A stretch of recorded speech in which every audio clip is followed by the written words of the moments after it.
When you have 21 minutes to speak, 2 million years seems like a really long time. But evolutionarily, 2 million years is nothing. And yet in 2 million years, the human brain has nearly tripled in mass, going from the 1¼ pound brain of our ancestor here, habilis, to the almost 3-pound meatloaf that everybody here has between their ears. What is it about a big brain that nature was so eager for every one of us to have one? Well, it turns out when brains triple in size, they don't just get 3 times bigger, they gain new structures. And one of the main reasons that our brain got so big is because it got a new part called the frontal lobe, and particularly a part called the prefrontal cortex. Now, what does a prefrontal cortex do for you that should justify the entire architectural overhaul of the human skull in the blink of evolutionary time? Well, turns out the prefrontal cortex does lots of things, but one of the most important things it does is it is an experience simulator. You know, pilots practice in flight simulators so that they don't make real mistakes in planes.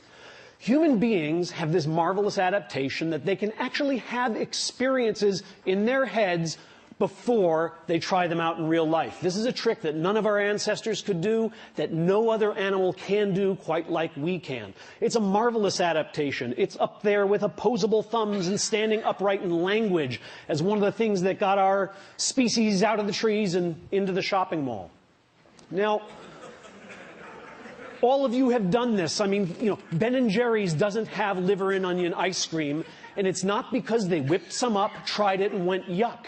It's because without leaving your armchair, you can simulate that flavor and say yuck before you make it. Let's see how your experience simulators are working. Let's just run a quick diagnostic before I proceed with the rest of the talk. Here's 2 different futures that I invite you to contemplate, and you can try to simulate them and tell me which one you think you might prefer.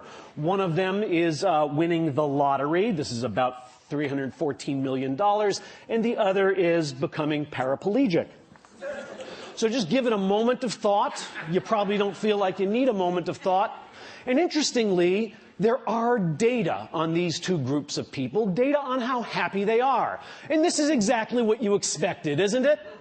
But these aren't the data. I made these up. These are the data. You failed the pop quiz and you're hardly 5 minutes into the lecture. Because the fact is that a year after losing the use of their legs and a year after winning the lotto, lottery winners and paraplegics are equally happy with their lives. Now, don't feel too bad about failing the first pop quiz, because everybody fails all of the pop quizzes all of the time.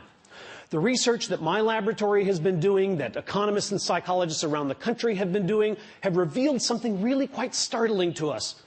Something we call the impact bias, which is the tendency for the simulator to work badly.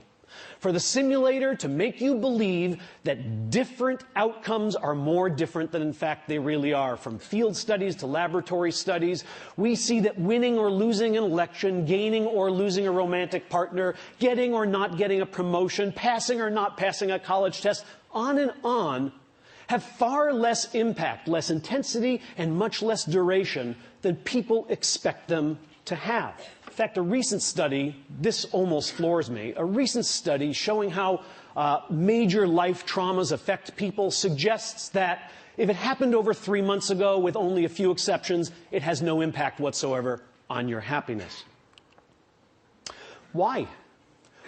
Because happiness can be synthesized. Sir Thomas Browne wrote in 1642, "I am the happiest man alive. I have that in me that can convert poverty to riches, adversity to prosperity. I am more invulnerable than Achilles. Fortune hath not one place to hit me."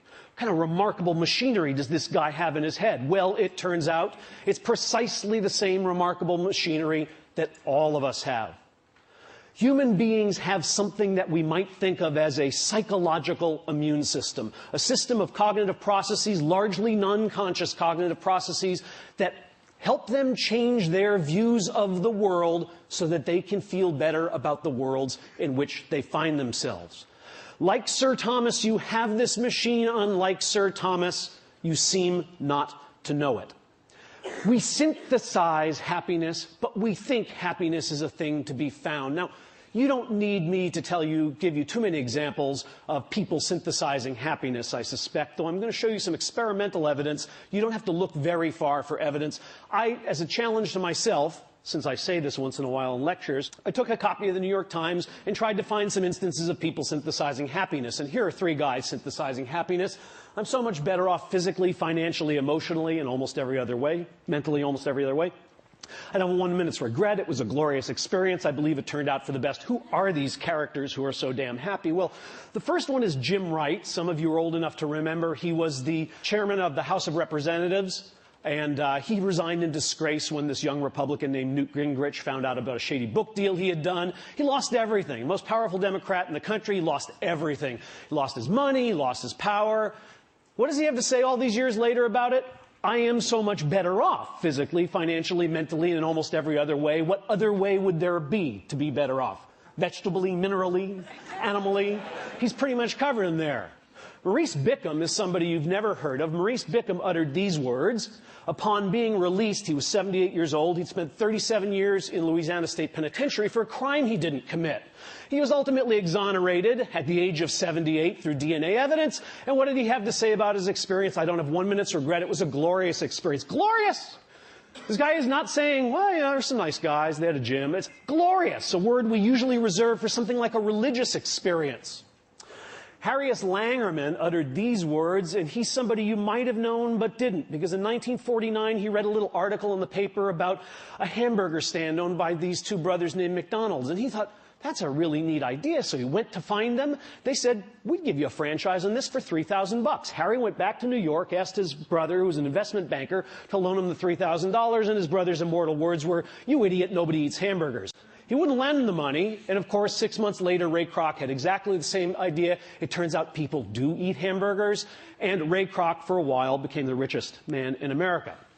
Oh, and then finally, you know, the best of all possible worlds. Some of you recognize this young photo of Pete Best, who was the original drummer for the Beatles, until they, you know, kind of like sent him out on an errand and snuck away and picked up Ringo on a tour. Well, in 1994, when Pete Best was interviewed, yes, he's still a drummer. Yes, he's a studio musician. He had this to say, I'm happier than I would have been with the Beatles. Okay, there's something important to be learned from these people, and it is the secret of happiness. Here it is, finally, to be revealed. First, accrue wealth, power, and prestige, then lose it. Second, spend as much of your life in prison as you possibly can.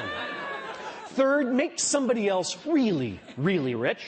And finally, never, ever join the Beatles. Okay, now, I, like Z. Frank, can predict your next thought, which is, yeah, right.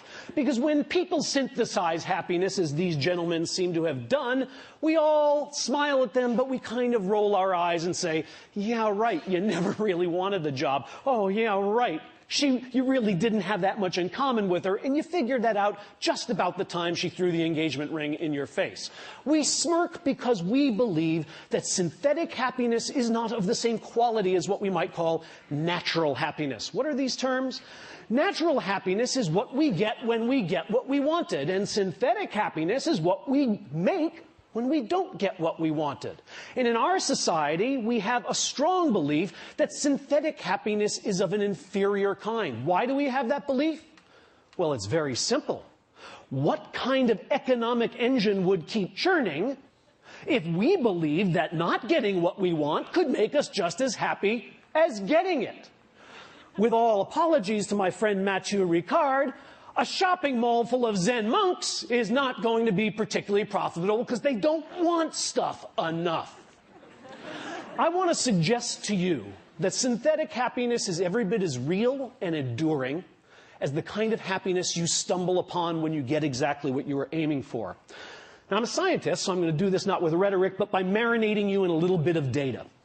Let me first show you an experimental paradigm that is used to demonstrate the synthesis of happiness among regular old folks. And this isn't mine. There's a 50-year-old paradigm called the free choice paradigm. It's very simple. You bring in, say, 6 objects.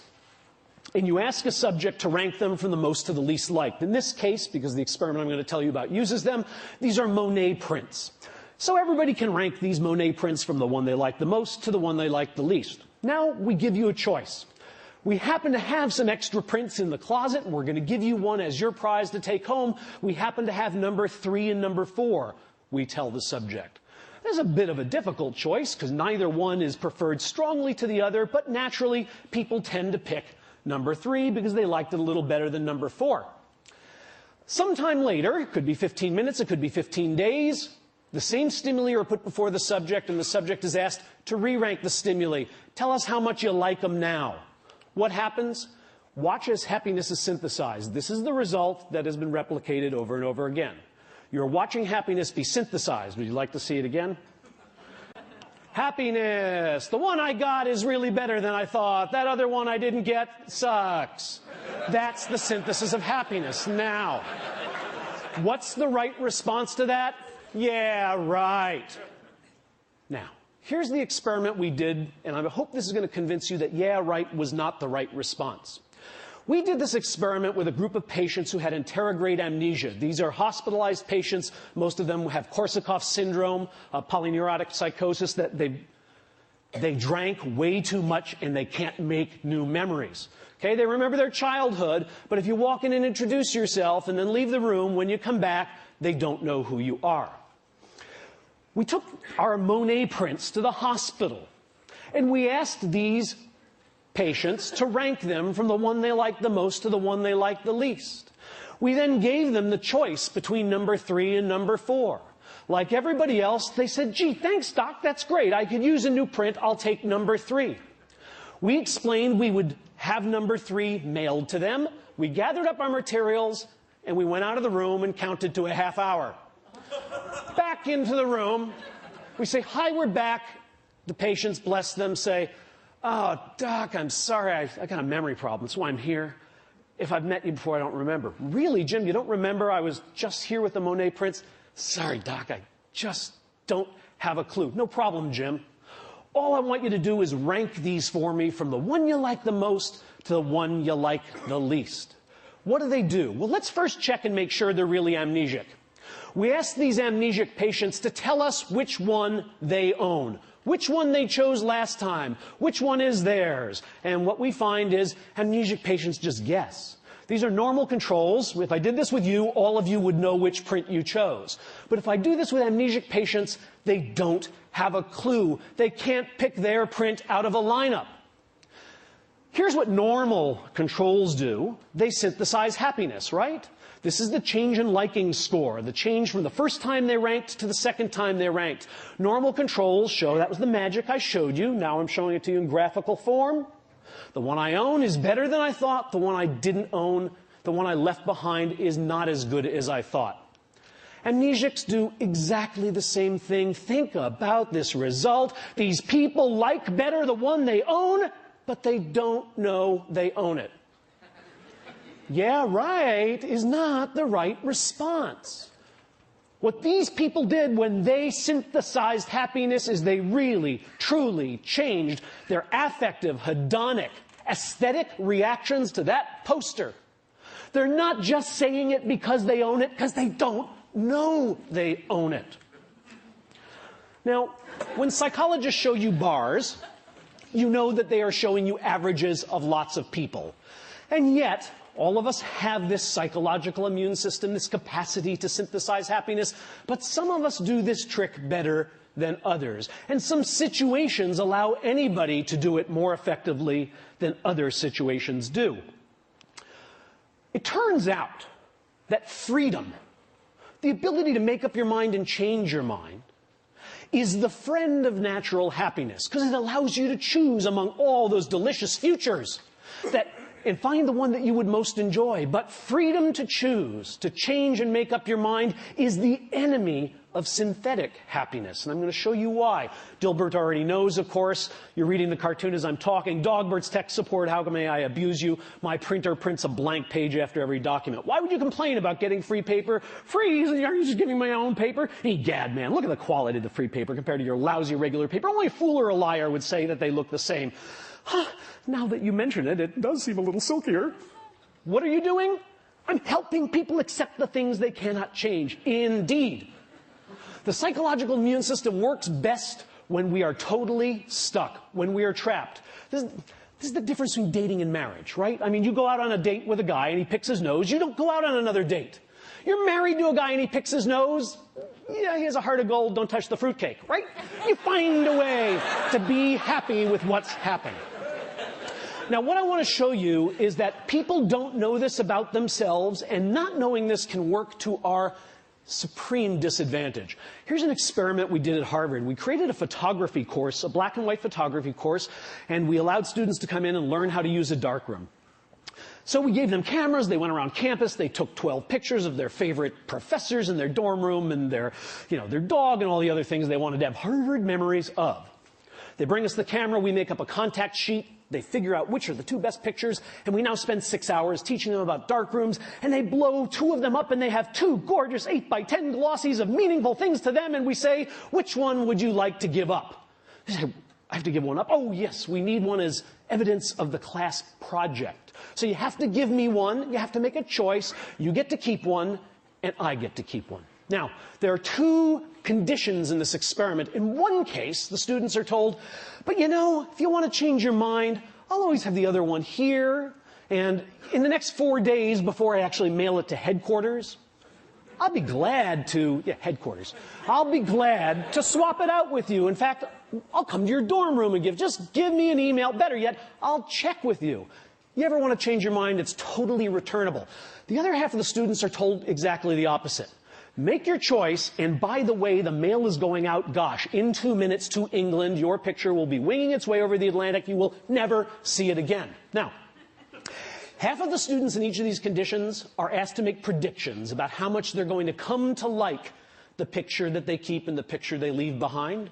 Other students are just sent back to their little dorm rooms, and they are measured over the next 3 to 6 days on their liking and satisfaction with the pictures. And look at what we find. First of all, here's what students think is going to happen. They think they're going to maybe come to like the picture they chose a little more than the one they left behind. But these are not statistically significant differences. It's a very small increase, and it doesn't much matter whether they were in the reversible or irreversible condition. Wrong-o. Bad simulators. Because here's what's really happening, both right before the swap and 5 days later. People who are stuck with that picture, who have no choice, who can never change their mind, like it a lot. And people who are deliberating, should I return it? Have I gotten the right one? Maybe this isn't the good one. Maybe I left the good one, have killed themselves. They don't like their picture. And in fact, even after the opportunity to swap has expired, they still don't like their picture. Why? Because the irreversible condition is not conducive to the synthesis of happiness. So here's the final piece of this experiment. We bring in a whole new group of naive Harvard students, and we say, we're doing a photography course, and we can do it one of 2 ways. We could do it so that when you take the 2 pictures, you'd have 4 days to change your mind, or we're doing another course where you take the 2 pictures and you make up your mind right away and you can never change it. Which course would you like to be in? Duh! 66% of the students, 2/3, prefer to be in the course where they have the opportunity to change their mind. Hello? 66% of the students choose to be in the course in which they will ultimately be deeply dissatisfied with the picture. Because they do not know the conditions under which synthetic happiness grows. The bard said everything best, of course, and he's making my point here, but he's making it hyperbolically. 'Tis nothing good or bad, but thinking makes it so.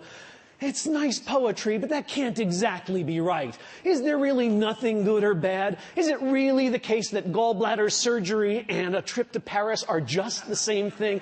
Nah, that seems like a one-question IQ test. They can't be exactly the same. In more turgid prose, but closer to the truth, was the father of modern capitalism, Adam Smith, and he said this. This is worth contemplating. The great source of both the misery and disorders of human life seems to arise from overrating the difference between one permanent situation and another. Some of these situations may no doubt deserve to be preferred to others. But none of them can deserve to be pursued with that passionate ardor which drives us to violate the rules either of prudence or of justice, or to corrupt the future tranquility of our minds either by shame from the remembrance of our own folly or by remorse for the horror of our own injustice. In other words, yes, some things are better than others. We should have preferences that lead us into one future over another. But when those preferences drive us too hard and too fast because we have overrated the difference between these futures, we are at risk. When our ambition is bounded, it leads us to work joyfully. When our ambition is unbounded, it leads us to lie, to cheat, to steal, to hurt others, to sacrifice things of real value. When our fears are bounded, we're prudent, we're cautious, we're thoughtful. When our fears are unbounded and overblown, we're reckless and we're cowardly.